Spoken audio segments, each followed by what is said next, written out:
Jujur deh, lagi deg-degan lihat pasar kan? Portofolio warnanya merah menyala. Tiap buka berita isinya kayak pertanda buruk semua. Dan naluri pertama kita pasti teriak-teriak, jual, jual semuanya sekarang. Mungkin di kepala Anda sekarang ada pertanyaan, apa kali ini beneran beda? Apa ini akhir dari segalanya? Tunggu dulu. Sebelum panik, coba kita tarik napas bareng-bareng dan kita lihat ke belakang. Kita lihat sejarah. Bukan buat nakut-nakutin, tapi justru buat ngasih kita kompas. Karena di dunia investasi yang nggak pasti ini, ya sejarah itu kompas terbaik yang kita punya. Pernah ngerasain kan perasaan ini? Jantung tuh rasanya mau copot pas lihat angka-angka di layar HP berubah dari hijau jadi merah pekat. Rasanya tuh kayak kapal mau tenggelam, dan satu-satunya pikiran logis adalah lompat ke sekoci. Dorongan buat jual semua, buat ya udah deh stop pendaranya, itu bisa kuat banget, rasanya nggak tertahankan. Wajar kok, ini reaksi emosional didorong sama rasa takut paling dasar manusia, takut kehilangan. Tapi pertanyaannya, apa rasa takut itu penasehat keuangan yang baik? Apa tindakan panik beneran ngelindungin kita? Atau malah ngunci kerugian kita buat selamanya? Angka ini bukan cuma statistik loh. Ini rasa sakit yang nyata. Ini kerugian yang dialami indeks S&P 500 di Amerika cuma dalam 1 tahun pas krisis keuangan global 2008. Dan jangan salah, di Indonesia malah lebih parah. IHSG kita anjlok lebih dari 50% di tahun yang sama.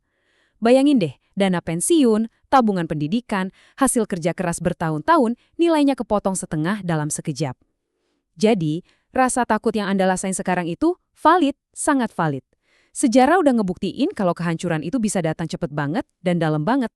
Nah, ini dia pertanyaan yang menghantui setiap investor pas lagi ada badai. Iya sih, dulu pasar selalu pulih, tapi kali ini beda. Selalu aja ada alasan baru yang bikin kita percaya itu. Inflasi gila-gilaan, ada perang, ada teknologi AI yang katanya bakal gantiin semua kerjaan, ada pandemi global yang belum pernah kita alami sebelumnya. Selalu ada cerita yang meyakinkan kita kalau aturan main yang lama udah nggak berlaku lagi. Oke, yuk kita uji cerita itu. Di sini kita bakal bedah data pasar saham lebih dari 100 tahun buat lihat apa ketakutan kita sekarang ini beneran unik atau cuma gema dari siklus yang sama yang terus berulang. Biar kita bisa benar-benar paham gimana caranya pasar pulih, pertama-tama kita harus berani ngelihat langsung ke jurang kehancurannya. Nah, di bagian ini, kita akan bedah beberapa periode paling kelam dalam sejarah pasar modal. Kita bakal lihat separah apa, selama apa, dan yang paling penting, kita coba pahami kenapa kejadian-kejadian ini ninggalin bekas luka yang dalam banget di psikologi kita sebagai investor. Ini dia nih, para monsternya dunia investasi. Masing-masing punya cerita sendiri. Ada depresi besar, titik terendah yang hampir bikin orang nggak percaya lagi sama sistem pasar.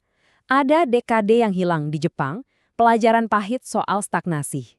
Terus ada pecahnya gelembung.com, saat mimpi indah digital berubah jadi mimpi buruk. Dan tentu saja, krisis keuangan global 2008, pas sistem keuangan dunia nyaris ambruk. Semuanya nyiptain satu emosi yang sama, panik massal. Dengan ngadepin skenario terburuk ini, kita justru bisa bangun fondasi yang lebih kuat. Coba bayangin skalanya. Ini bukan cuma setahun atau 2 tahun yang jelek, tapi 4 tahun berturut-turut pasar anjlok terus. Indeks Dow Jones, yang jadi cermin industri Amerika, nilainya hilang lebih dari 80%. Ini bukan lagi koreksi, ini penghapusan kekayaan satu generasi. Orang yang naruh semua tabungannya di saham, ya hilang semua. Inilah standar emas dari sebuah kehancuran pasar. Sebuah trauma yang membentuk aturan investasi selama puluhan tahun setelahnya. Oke, sekarang kita lompat ke era yang lebih modern, era internet. Akhir 90-an itu ada euforia gila-gilaan soal saham teknologi. Semua orang mau ikutan, seolah-olah ada pohon duit di dunia maya. Perusahaan yang belum untung sama sekali, valuasinya bisa miliaran dolar. Terus antara tahun 2000 dan 2002, pestanya bubar, gelembungnya pecah. Hasilnya, 3 tahun rugi berturut-turut buat indeks S&P 500. Ini bukti kalau bahkan di era informasi, di mana data ada di ujung jari kita, psikologi massa dan keserakahan itu tetap bisa bikin kehancuran. Ini pelajaran yang mahal banget. Dan fakta ini yang bikin ngeri. 14 tahun. Bayangin, nunggu lebih dari 1 dekade cuma buat balik modal. Itu pun belum untung sama sekali. Ini pengingat keras kalau meskipun pasar secara umum bakal pulih, kalau kita kejebak di satu gelembung tertentu, kita bisa ketinggalan jauh banget. Ini ngegarisbawahi betapa pentingnya diversifikasi dan bahayanya ngejar tren panas tanpa paham risikonya. Oke, kita udah lihat sisi gelapnya. Cukup bikin merinding kan? Rasanya kayak nggak ada harapan. Tapi itu baru setengah cerita. Sekarang yuk kita balik koinnya dan kita lihat apa yang selalu terjadi setelah setiap kehancuran tanpa kecuali. Di bagian ini, kita akan fokus ke kekuatan pemulihan pasar yang luar biasa. Periode-periode pertumbuhan fantastis yang seringkali justru lahir dari puing-puing pesimisme. Nah, ini dia penawar dari rasa takut tadi.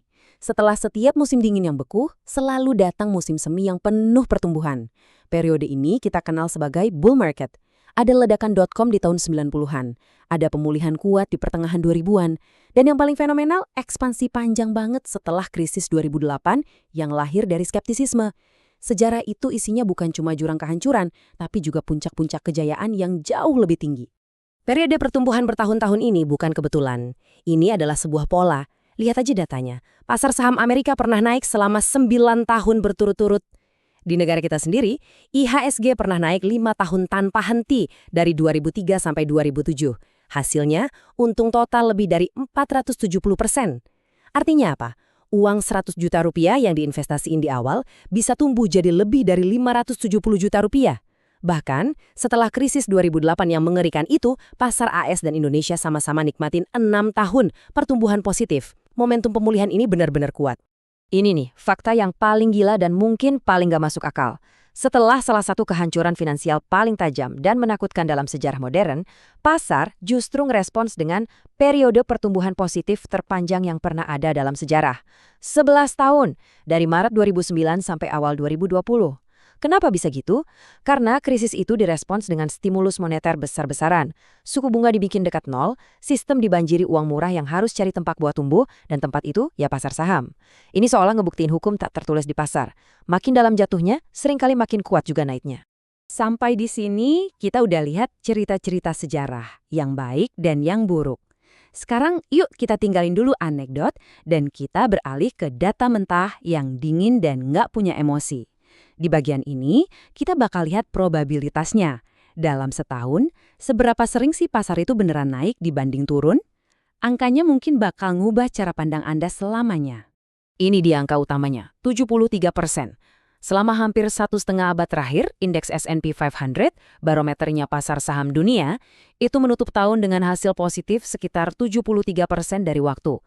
Coba kita ulangi, biar meresap. Dari 100 tahun, sekitar 73 tahunnya, pasar itu ngasih untung. Artinya, secara statistik, kemungkinan besar pasar itu akan naik. Bertarung lawan tren ini dalam jangka panjang itu kayak bertarung lawan inovasi, ngelawan kemajuan manusia, kayak bertarung lawan gravitasi. Coba lihat deh perbandingannya. Biru buat tahun-tahun untung, merah buat tahun-tahun rugi. Jomplang banget kan?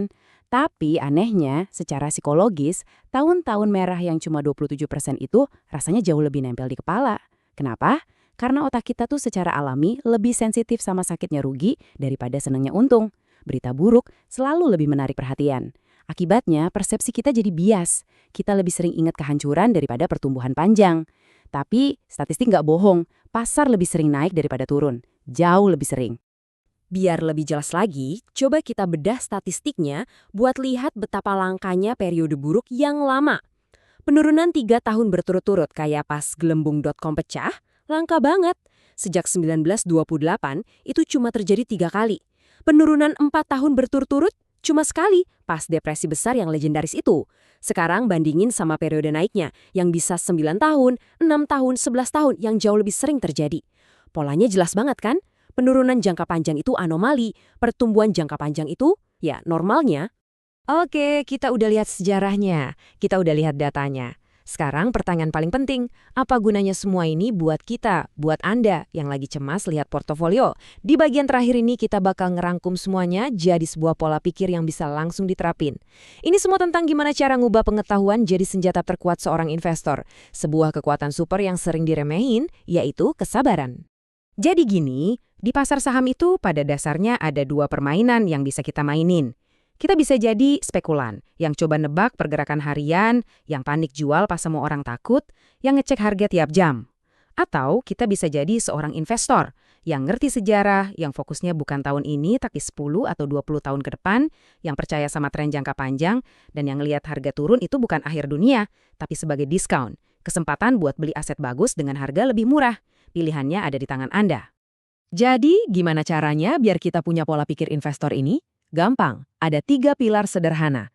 Pertama, pahami perspektif sejarah. Pemulihan itu selalu datang, dan seringkali lebih kuat dari penurunannya. Kedua, percayai data. Probabilitas 73% itu ada di pihak Anda dalam jangka panjang. Dan ketiga, ini yang paling susah tapi paling penting. Abaikan kebisingan. Matikan notifikasi berita keuangan. Tutup media sosial yang isinya cuma teriak-teriak jual atau beli. Bikin rencana investasi tertulis. Dan pas pasar lagi goyang, baca lagi rencana Anda. Bukan komen-komen orang nggak dikenal. Fokus ke tujuan Anda, bukan ke gejolak hari ini. Pada akhirnya, kesimpulannya simpel banget. Sejarah dan data nunjukin dengan sangat jelas kalau pasar itu tangguh.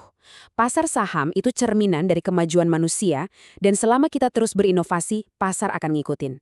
Setelah setiap musim dingin, musim semi pasti datang, pemulihan akan terjadi. Pertanyaannya bukan apakah pasar akan pulih, tapi apakah Anda akan tetap ada di sana untuk merasakannya? Atau apakah Anda akan menjual di titik terendah karena takut dan cuma bisa nonton dari pinggir lapangan saat pendakian berikutnya dimulai? Pilihan itu sekali lagi sepenuhnya ada di tangan Anda.